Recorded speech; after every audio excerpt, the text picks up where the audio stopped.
Hi everybody, when I first started riding, I was scared to death to go into the bike shop and look like an idiot. I researched bike parts, how the bike worked, all that stuff. So what I wanted to do is put together a video that could make you feel more comfortable about being a cyclist. And what I've done is I've gone through, asked a bunch of my friends who have years of experience cycling, what advice would you give yourself when you first started riding? Okay, so I've compiled a list here. Here's 10 things that you should know as a new cyclist.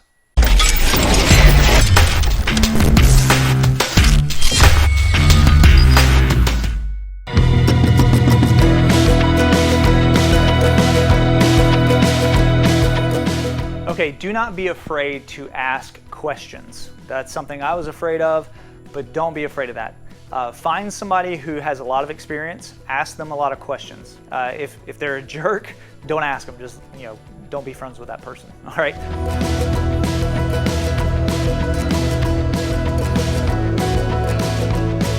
Okay, the first thing to know when you first start riding is your butt is gonna hurt, okay? You've probably already experienced that at this point. Now, your hands and your butt and your feet are your contact points on your bike. So when you first start riding, those are gonna hurt because your body's not used to it. Your body has to adapt. There's good news and bad news. The bad news is it's gonna hurt. The good news is it will improve and go away. Because what you have with your butt, you actually have your bone, and then you have some muscle and tissue, not a whole lot, but you have some there. And then you have your skin. So as you condition those muscles and that skin, it will get way more comfortable. Now, many people want to go out and buy the most padded saddle they can find. Don't do that. You want a little bit of padding, but not a ton. Now, the problem with a lot of padding, what it does is when you sit on it, all that soft cushion just kind of pushes up into your crevices and actually cuts off blood flow and causes numbness and pain. So you don't want that, okay, I promise you. It usually takes about a month. That's what I tell people. Give it a month. Just keep riding, give it a month, and your butt will improve, okay? Now you can try different saddles, and that's a great idea to do that, but understand that initially, really any saddle is probably not gonna feel great, okay? Just because you do have to condition your muscles.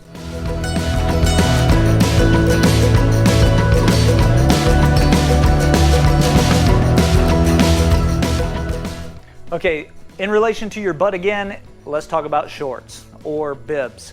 Now, cycling shorts or bibs, they have a padding inside of them, so you're going to want to get some of those. When I first started riding, all I did was wear regular underwear and put on some gym shorts and went riding. That's going to hurt, okay? And you're going to have a lot of chafing, a lot of pain, so don't do that, okay? Go get you some shorts or bibs. I would actually go with bibs because they keep the pad in the right location. When you have shorts and you're riding, it can move around. So that's why we have bibs in cycling. Now, do not wear underwear under your cycling shorts or bibs, okay? Go commando. That's the way they're designed. If you go with underwear, that's not gonna be good either, right? That's gonna hurt.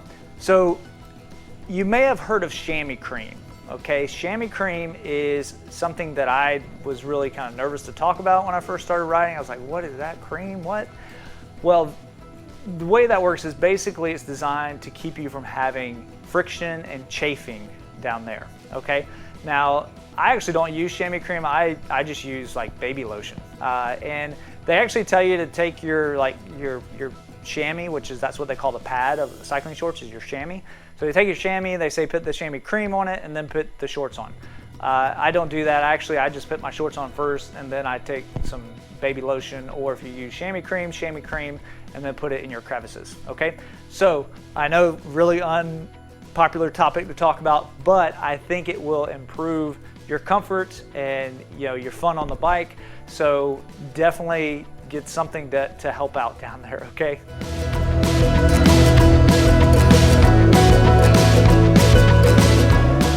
Okay, you want to probably wear some very bright clothing, like a jersey, or even a helmet. That will help.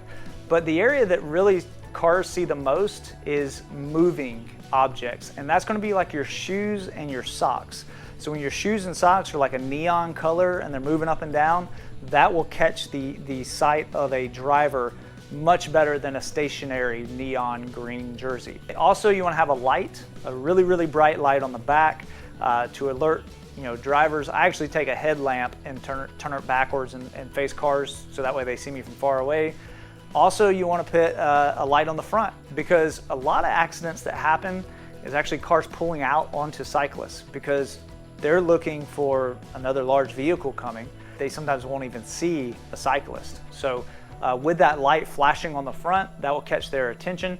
Also, if you have a situation where you're out and you're accidentally out too late, you actually have a light on the front you can actually see. So that's a benefit there. Always be sure you're going with traffic, okay? If you go against traffic, you are 10 times more likely to be hit and to die, okay? So always go with the flow of traffic when you're riding. One, it's the law, and also it's safer. Also, be very careful at intersections. Obey the laws, because once again, you're a cyclist, so you're representing all of us. And if you are running red lights or running stop signs, that gives us a bad reputation. So one, it's unsafe, and two, it's unlawful, and three, it gives other cyclists a bad reputation.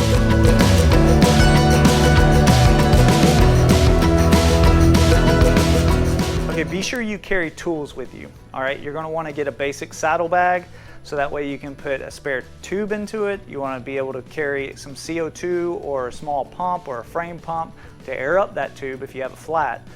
You also want to bring a multi-tool, so if you need to do some small maintenance, you can. I would also bring like a $5 or $10 bill, shove that into the saddlebag in case you have to go to the store and you forget your card or something. You have some money you can use. Those are the basics I would bring with me. You can obviously bring more, like a boot to be able to boot like the inside of your tire if you have a slit in your tire. You also can bring like a chain tool. There's so many things you could bring. I mean, you can bring the kitchen sink.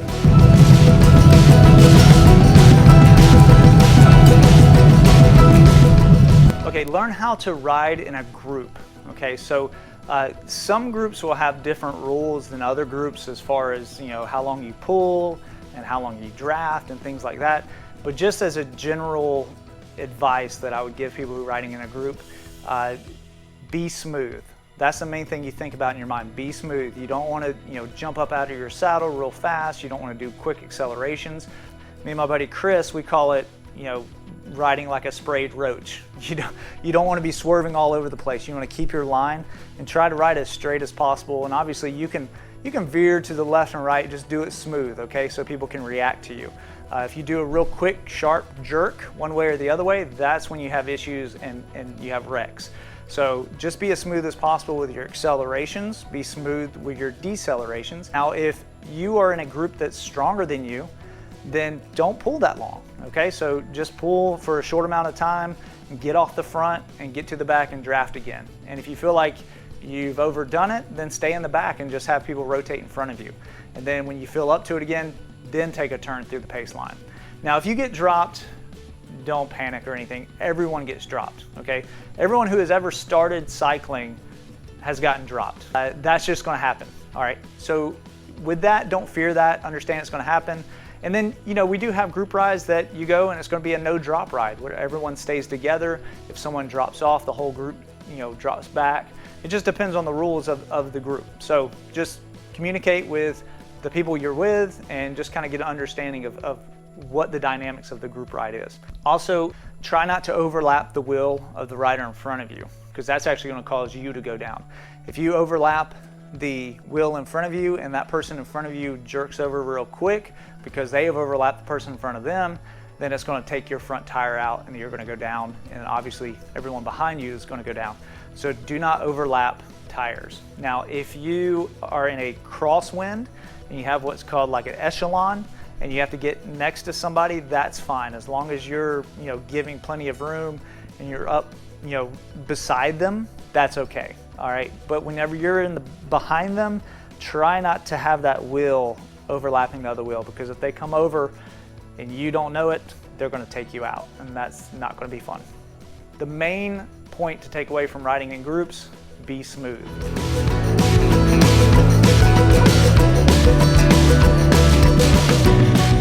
Okay, the next thing is to get some clipless pedals, all right? I know it's called clipless, which is weird, but you're actually clipping into them, all right? I believe that's because in the past, they used to call the pedals that had like the cages on them, they called those clips. And then what happened was when they came out with these type of pedals we have today where you could actually clip into it, they took those clips off and it became clipless, all right? So clipless pedals, which are actually clipped in pedals, anyways, I know it's confusing, those are really, really nice to have when you're riding. And pretty much every cyclist uses these except maybe your trail riders and your downhill riders. Even some of them will use clipless as well.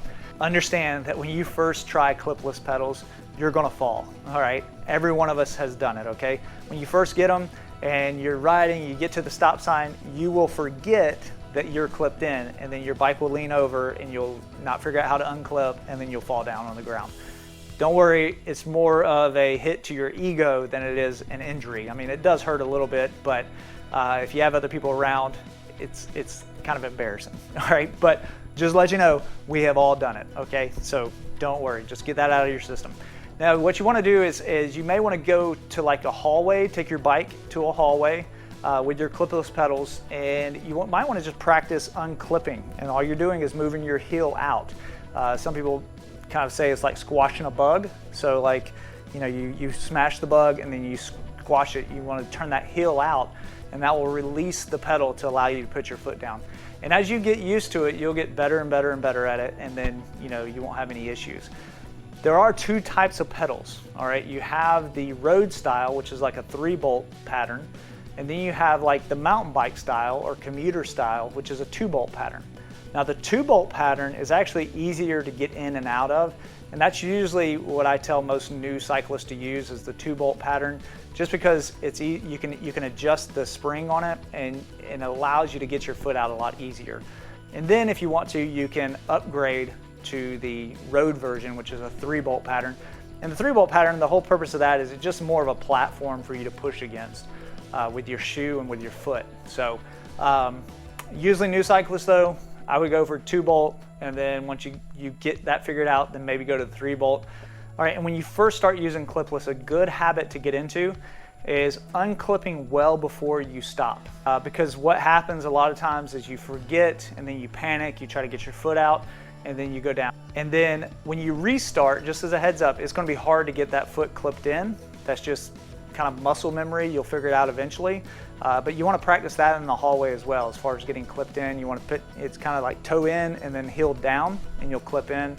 And then when you wanna come out, you do that, all right? So as far as that goes, like, don't feel like you have to clip in right away. So when you first start pedaling, go ahead and pedal not clipped in, and then get moving down the road, and then you can start trying to find that place to clip into it, okay? As a heads up, if you're switching out your pedals, all right, be sure to understand on the right side, the threads are normal. So righty-tighty, lefty-loosey, remember that saying? All right, so on the left side is actually backwards.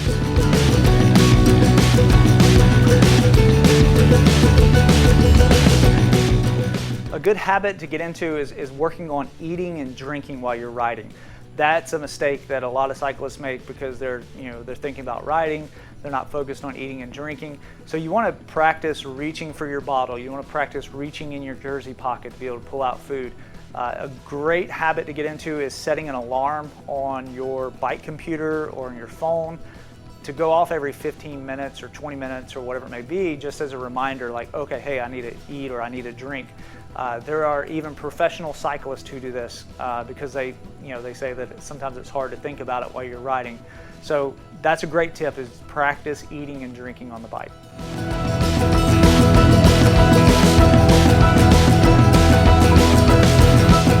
Okay, you want to make sure you have some basic tools. So you want to have some metric hex style Allen keys. That is mainly what bikes use today. There's a few parts that use like Torx 25, but for the most part, it's your 4 and 5 millimeter hex keys. The other thing is make sure you have a decent pump.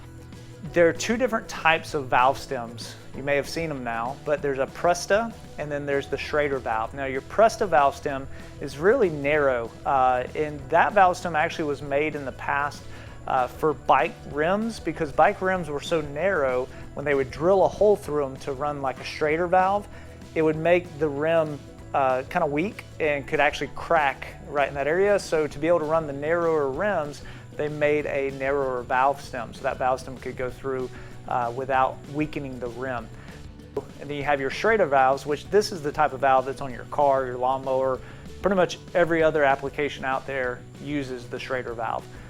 You want to get a pump that actually is compatible with both of them. Most of your high-end or decent level pumps will actually have capability of using Presta or using Schrader valves. Now, when you get your pump, you want to make sure you have a pump that has a gauge on it so you can see what kind of pressure you're running. Now, this is very general, but if you're riding on the road, you really want to air up your tires up to about 50 to 100 PSI roughly. And then on the mountain bike, you want to run anywhere from like 20 to 30 PSI. And that is a very, very general characteristic as far as tire pressures go, because it depends on so many variables. It depends on your weight, it depends on the size of your tire. It also depends on if you're running tubeless or not, and also how wide your rims are. So look into that in a little more detail so you kind of know what you're going to be doing. If you want to play it safe, you can really just kind of run in between all those pressures I just mentioned.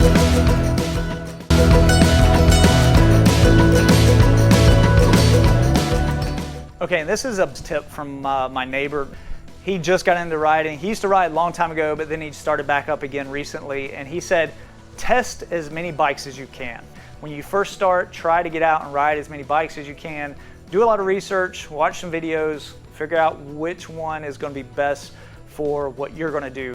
All right, so that is the 10 best tips for new cyclists that I have got from my riding buddies. Hopefully that helps you out, helps you understand, maybe some things that you can do to make your experience better.